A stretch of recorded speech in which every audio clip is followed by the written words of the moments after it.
आपने तो ये कहावत सुनी होगी कि हमेशा कमल का फूल गंदे तालाब में ही अपनी पूरी आबोताब के साथ खिलता है।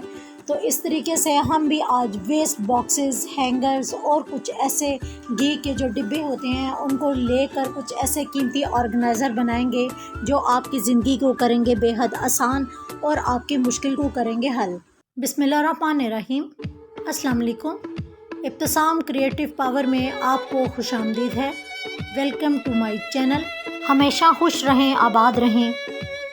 प्लास्टिक के इस तरह के टूटे हैंगर का पड़ा होना कोई मामूली बात नहीं है, बल्कि ये अक्सर हमसे टूट जाते हैं। तो इन हैंगर्स को भी बिल्कुल ज़ाया ना करें। अक्सर ये होता है कि बड़े हम टिश्यू के जो रोल हैं वो ले तो आते हैं, लेकिन रखने में और इनको ऑर्गेनाइज़ करने में थोड़ा मुश्किल हो जाती है। तो हम इस तरह के जो हैंगर्स टूटे हुए हैं उनका इस्तेमाल करेंगे और इनको इस तरीके से डाल कर अंदर की तरफ ले जाएंगे और ऊपर वाले हिस्से को हम एक मामूली से रबर बैंड से या किसी पोनी के साथ आप इस तरीके से कैच कर लें कि इसके आप हुक में रबर बैंड को डालें, इसको आपस में इस तरीके से मिलाएं और मिलाने के बाद इस तरीके से आप इसको रोल कर कर बल दे दें। तो फॉर टाइम बीइंग या टाइम को थोड़ा पास करने के लिए आपके पास एक बड़ा ज़बरदस्त ऑर्गेनाइज़र तैयार हो जाता है। तो इसको आप किचन में भी इसी तरह एज इट इज़ यूज़ कर सकते हैं। ये होते हैं घी के खाली डिब्बे जो हम इस्तेमाल करते हैं। तो क्या होता है कि खाली होने के बाद हम इसको वेस्ट कर देते हैं, लेकिन ये बॉक्सेस बड़े काम की चीज़ हैं। एक तो ये मज़बूत होते हैं और इसके बाहर वाला जो हिस्सा है वो प्लास्टिक लेमिनेशन की वजह से वाटरप्रूफ भी होता है। तो इसका एक हिस्सा मुझे बंद चाहिए और एक हिस्सा मुझे ओपन चाहिए। तो इस तरीके से नीचे वाला जो हिस्सा है वो मेरा ओपन है और ऊपर वाले हिस्से को मैंने टेप की मदद से बंद कर दिया है। खाकी पेपर जो मेरे पास पड़ा हुआ था वही मैं इसके ऊपर रैप करूँगी, क्योंकि ये मज़बूत है और इसके ऊपर रैप होने के बाद इसको मज़ीद और कवर करके एक सिंपल तरीके से खूबसूरती भी देगा। तो इस कवर को मैं इस तरीके से करूँगी कि इसके जो 3 हिस्से हैं वो मैंने छोटे किए हैं और ऊपर वाला हिस्सा मैंने बड़ा किया है और एक साइड पे मैं इस तरीके से मार्क कर दूँगी। मार्क कुछ इस तरीके से बॉक्स का करूँगी कि मैंने 5 बाई तकरीबन 2 इंचेस का ये बॉक्स सेंटर में बनाया है और उसको कटर की मदद से इस तरीके से काट दिया है। कटर से इसकी बहुत ज़्यादा नफासत के साथ कटिंग हो गई है। टिश्यू को मैंने बैक साइड से जो ओपन किया है तो पूरा रोल मैंने इसके अंदर डाल दिया है। जो इसके सेंटर वाला जो गत्ते का रोल था वो मैंने निकाल दिया है और इसको इस तरीके से बॉक्स के अंदर डाल दिया है। और जो मैंने बड़े वाला हिस्सा इसका रखा था, छोटे वाले मैंने इसको हिस्से नीचे रखते हुए ऊपर वाले हिस्से को इस तरीके से रैप करके दूसरी साइड पे इसको बंद कर दिया है। अब जो ऊपर वाला हिस्सा बंद था उसको भी मैंने इस तरीके से एक बॉक्स की शेप में कटिंग कर लिया है, क्योंकि जो टिश्यू वाला बॉक्स मैंने बनाया था उसको मैंने टिश्यू को निकालने के लिए मुझे जगह भी चाहिए थी। तो वही बॉक्स मैंने सेम ऊपर कटिंग कर लिया है मार्क करके। जितना आपने पैमाइश नीचे रखी है उतनी ही आप पैमाइश ऊपर रखें और इस तरीके से हमारा टिश्यू बाहर की तरफ आ जाएगा। अब हम इसको मज़ीद खूबसूरत और मज़बूत बनाने के लिए मैंने एक डिस्पोजेबल जो डिलीवरी बॉक्स होते हैं उसका ढक्कन लिया है और इसको मैंने 3 तरफ़ा इस तरीके से ब्लेड से कटिंग कर ली है। एक हिस्सा मैंने इसलिए कटिंग नहीं किया ताकि हमारा टिश्यू डस्ट की वजह से महफूज रहे, तो मैंने इसको पूरा नहीं काटा, बल्कि इसको मैंने 3 तरफ़ा काट के ऊपर ग्लू गन की मदद से चारों कोनों पर हल्के से स्पॉट लगाकर इस तरीके से पेस्ट कर दिया है। पेस्ट होने में थोड़ा टाइम लगता है, तो इससे 1 से 2 मिनट हम जब पकड़ेंगे तो ये ऑलरेडी जो ये ढक्कन है इसके ऊपर पेस्ट हो जाएगा। अभी हमारे इस ऑर्गेनाइज़र का काम मुकम्मल नहीं हुआ, बल्कि हमने इसको मज़ीद खूबसूरत बनाने के लिए इसके ऊपर मैंने जो फ्लावर पड़े हुए थे वो ऊपर पेस्ट कर दिए हैं और जो लीव्स थे उसकी साइड पर इस तरह अरेंज कर दिए हैं ताकि ये बॉक्स मेरा मज़ीद और आई कैचिंग हो जाए। तो इस तरीके से आपके ये फ्लावर और जो आर्टिफिशियल लीव्स हैं आपको इस ऑर्गेनाइज़र की खूबसूरती बढ़ाने में भी बड़ा अच्छा काम दे सकते हैं। तो देखें, घर में ही हमने थोड़ी सी मेहनत के साथ और इस ज़ीरो कॉस्ट के साथ एक बड़े से टिश्यू रोल के लिए एक ज़बरदस्त सा बॉक्स तैयार कर लिया।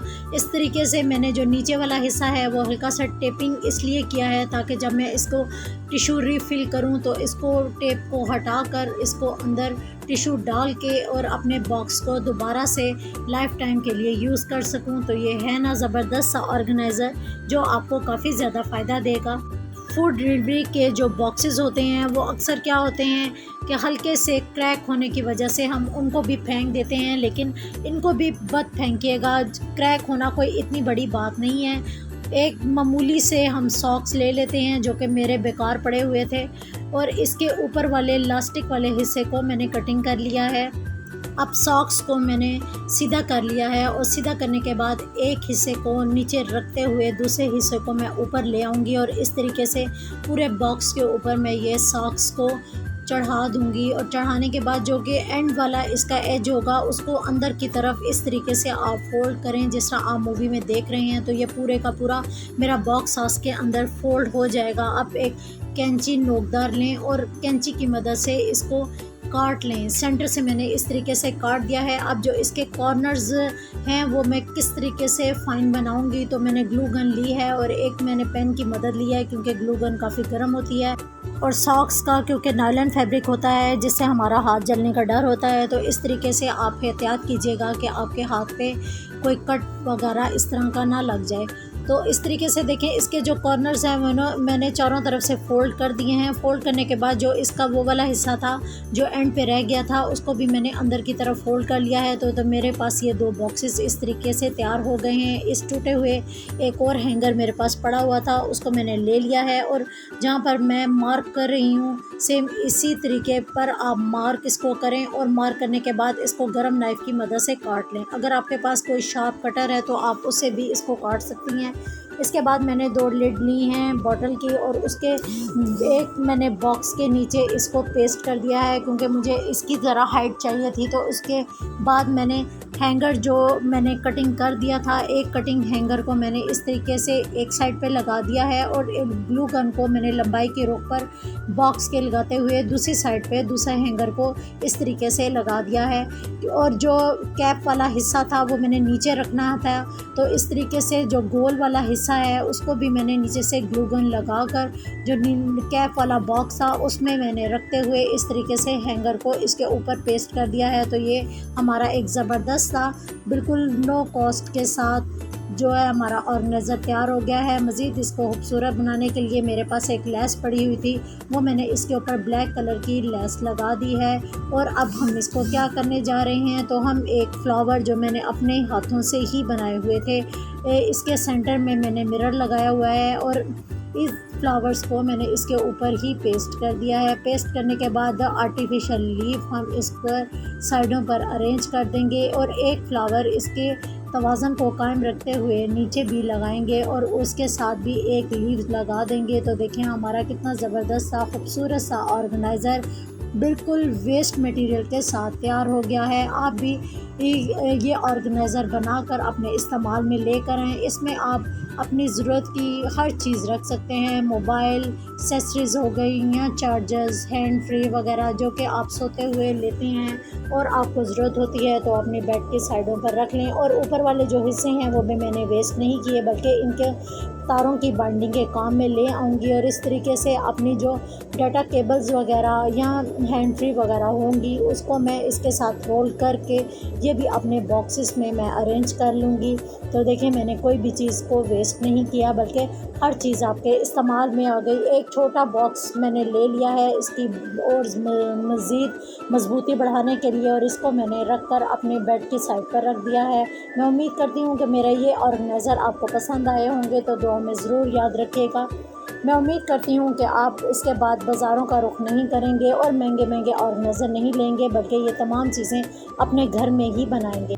वाल पुट्टी का काम करते हुए जब मैंने एलईडी लगाई थी जब आपके सामने, तो इस तरह के स्विच मेरे पास एक्स्ट्रा बच गए थे, तो इसको मैंने इस तरीके से कटिंग कर लिया है ब्लेड की मदद से। इसकी जो वाइट ऊपर वाली जो कवर था प्लास्टिक का वो मैंने उतार लिया है, और उतारने के बाद इसके अंदर जो 2 वायर निकली हैं उसको मैं किस तरीके से करूँगी, तो एक मैच मैंने ली है स्टिक, और उसके साथ इसको जलाने के बाद इसको मैंने खींच कर इस तरीके से तार निकाली है। मेरी ग्लू गन का स्विच टूट चुका है और अब मैं स्विच लगाने जा रही हूँ। तो इसका बड़ा अच्छा तरीका है कि ब्लू के साथ आप ब्लू को लगाएं और ब्लैक के साथ आप ब्लैक को इस तरीके से लगाएं, बल्कि इन दोनों तारों को आपस में मिक्स ना करें, वरना ये होगा कि आपस में स्पार्क की वजह से करंट भी आ सकती है या कोई हादसा हो सकता है। इन दोनों को आप अलग से इलेक्ट्रिक टेप के साथ बाइंड कर लें। दूसरे हिस्से को भी मैंने इलेक्ट्रिक टेप के साथ ही बाइंड कर लिया है।